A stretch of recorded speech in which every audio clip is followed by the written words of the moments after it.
partir du moment où on reconnaît, ce qui est une évidence, que l'ONU avait créé 2 États, et non pas un, alors la question se pose, pourquoi le 2e État n'a pas vu le jour? Et les nouveaux historiens là-dessus montrent comment une espèce d'alliance contre nature, si vous voulez, entre les dirigeants juifs d'un côté et de l'autre côté le roi Abdallah de Jordanie, qui avait à l'époque la seule armée arabe digne de ce nom, la Légion arabe, encadrée par les Britanniques, eh bien, le roi Abdallah et les sionistes se sont mis d'accord pour que la Légion arabe n'entre pas dans le territoire prévu pour Israël, et qu'en échange de cette gentillesse, si j'ose dire, les Israéliens lui permettent de mettre la main sur ce qui resterait, une fois le conflit passé, du territoire prévu pour l'État arabe de Palestine. Et effectivement, comme vous le savez, la Jordanie a annexé la Cisjordanie. Et l'Égypte a mis la main sur la bande de Gaza. Donc, les nouveaux historiens montrent qu'il y a eu une espèce de complot, j'aime pas trop le mot, mais disons pour aller vite, entre une partie des dirigeants arabes et les dirigeants de l'agence juive pour faire en sorte qu'il n'y ait pas d'État palestinien. Ça, c'est déjà très important. Deuxièmement, la question de savoir si les Palestiniens, les 800 000 Palestiniens qui ont fui volontairement ou ont été expulsés, est évidemment, pour la question du droit au retour, un problème décisif. Donc, si vous voulez, il y a 50, 60 ans maintenant de manipulation autour de cette question, et ce qui est important, et c'est pour ça que je fais ce livre, c'est qu'avec les nouveaux historiens israéliens, arrive une version de l'histoire qui était connue, c'était celle des Palestiniens et des historiens arabes, dès les années 60. Walid Khalidi, par exemple, qui expose ce plan d'expulsion.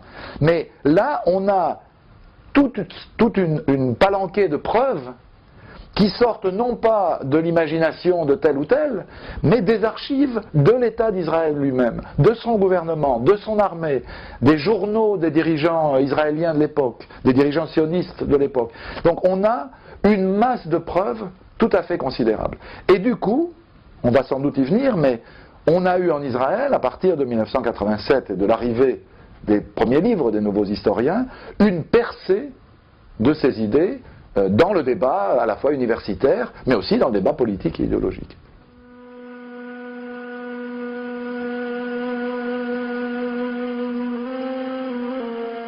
Alors ce qui est très intéressant en Israël, c'est au fond, quand les premiers livres sortent, des nouveaux historiens, en 87, 88, 89, 90, c'est d'abord un débat uniquement dans les universités, entre chercheurs, entre historiens.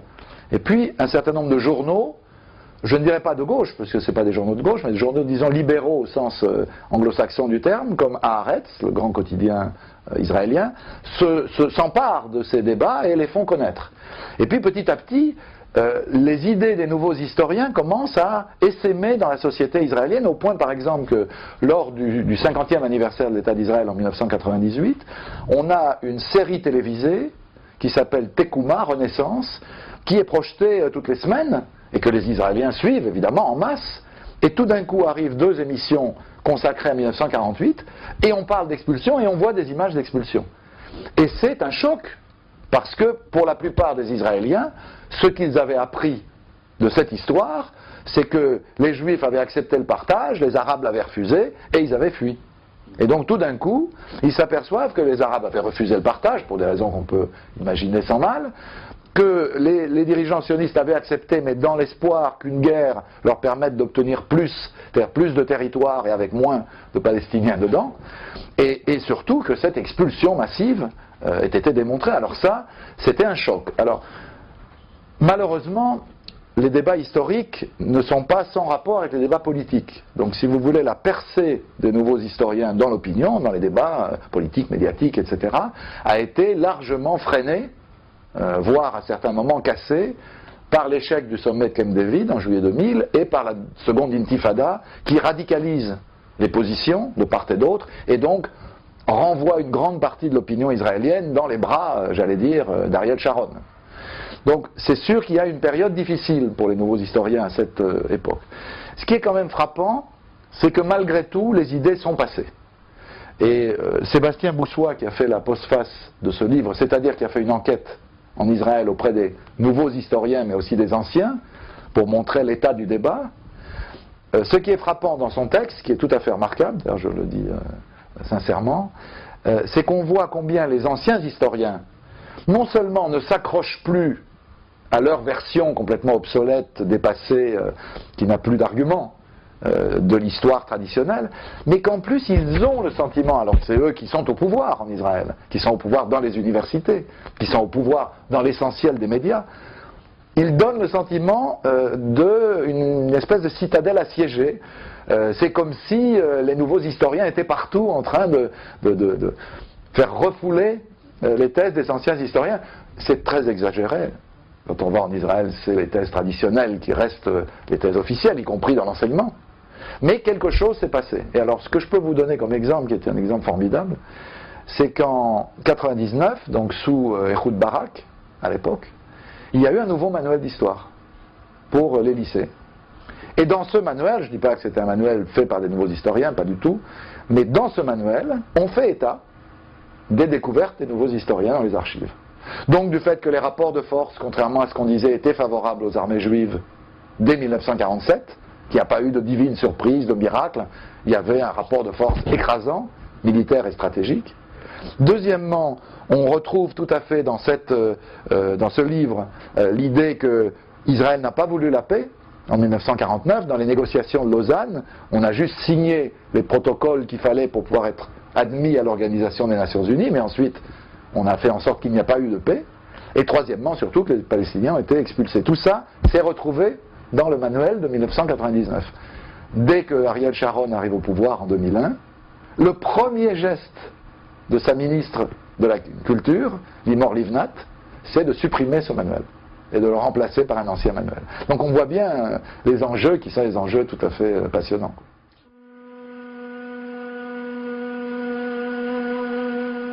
Ce qui domine, c'est la confusion la plus totale. Quand on lit les manuels d'histoire d'aujourd'hui, on ne comprend pas très bien si l'ONU a créé l'État d'Israël ou si elle avait créé deux États, le deuxième n'ayant pas vu le jour et a été dépecé entre Israël, l'Égypte et la Jordanie. On ne comprend pas comment l'exode des Palestiniens s'est produit, quelle a été la cause ou quelles ont été les causes de cet exode. Bref, on ne s'y retrouve pas. Je pense même, et ça ne concerne pas que la question de la naissance d'Israël et du conflit israélo-palestinien. Quand on regarde l'histoire coloniale telle qu'elle est enseignée, quand on regarde la manière dont on parle de la guerre d'Algérie, etc., on est frappé je dirais, un certain analphabétisme des manuels scolaires, ce qui est quand même paradoxe. Et donc je crois qu'il y a beaucoup à faire. Ce que je me demande, c'est si cette confusion, elle naît d'une méconnaissance de l'histoire de ces événements, et notamment des travaux des nouveaux historiens, mais enfin qui quand même aujourd'hui, 10 ans après mon premier livre, et celui d'Ilan Greisamer un peu après, est quand même connu dans les milieux historiques, enfin normalement des historiens les connaissent, ou bien si cette confusion est le reflet d'une certaine crainte de rentrer dans les débats. Parce que, et c'est ça qui me frappe, si vous voulez que je le dise clairement, je le dis clairement, en Israël, la bataille autour de l'écriture, de l'histoire, de la naissance du pays, et de la naissance du problème des réfugiés palestiniens, la naissance du conflit, c'est une bataille très dure, où les gens s'affrontent avec des arguments, parfois bons, parfois mauvais, mais il y a débat. En France, on a l'impression que c'est plus difficile de débattre de cette histoire qu'en Israël. C'est quand même extraordinaire. Comme si, vous voyez, ça me fait toujours penser aux communistes français des années 50, qui étaient plus soviétiques que les soviétiques. C'est-à-dire là où parfois à Moscou on avait un certain nombre d'ouvertures et de débats, en France c'était bétonné. Eh bien j'ai l'impression que les inconditionnels d'Israël en France, ceux qui sont toujours d'accord avec tout ce que fait la direction israélienne, quelle qu'elle soit d'ailleurs, ils sont encore plus bétonnés que ne le sont les dirigeants israéliens, et a fortiori les historiens, les écrivains, les intellectuels israéliens. On a l'impression de plus de liberté, de débat, de ton en Israël, sur ces questions pourtant décisives. C'est quand même la naissance de leur pays. C'est pas rien de réécrire la naissance de son pays. Alors qu'en France, on a la sensation, quand on lit du Benny Morris ou on lit de Ilan Pappé, qu'on ouvre une page et ce que je ne vais pas faire pour vos internautes, ce ne serait pas gentil de lire des pages, mieux vaut qu'ils se procurent le livre, on a l'impression de lire quelque chose qui est presque non conforme. Et moi, je suis contre le conformisme, en général, et évidemment s'agissant de cette histoire. On ne peut pas imaginer connaître un conflit comme le conflit israélo-palestinien, en débattre, contribuer à le résoudre, sans aller jusqu'au bout de la connaissance de l'histoire. L'histoire, c'est l'histoire. Et de ce point de vue, je trouve qu'il faudrait avoir le courage qu'ont eu ces historiens israéliens, il faudrait l'avoir nous en France aussi, sur cette question, mais sur d'autres pages noires de l'histoire de France. J'appelle de mes voeux la naissance d'une école de nouveaux historiens français qui se saisissent avec le même courage et en s'appuyant sur les archives, ouvertes plus largement jusqu'au bout, quels que soient les détours du droit français qui permettent de ne pas les ouvrir réellement, eh bien se saisissent de l'histoire de notre pays et aillent au bout. C'est ça, former des citoyens conscients, c'est former des citoyens qui savent d'où ils viennent, quelle est leur histoire, et y compris évite de refaire les erreurs qui ont été faites autrefois.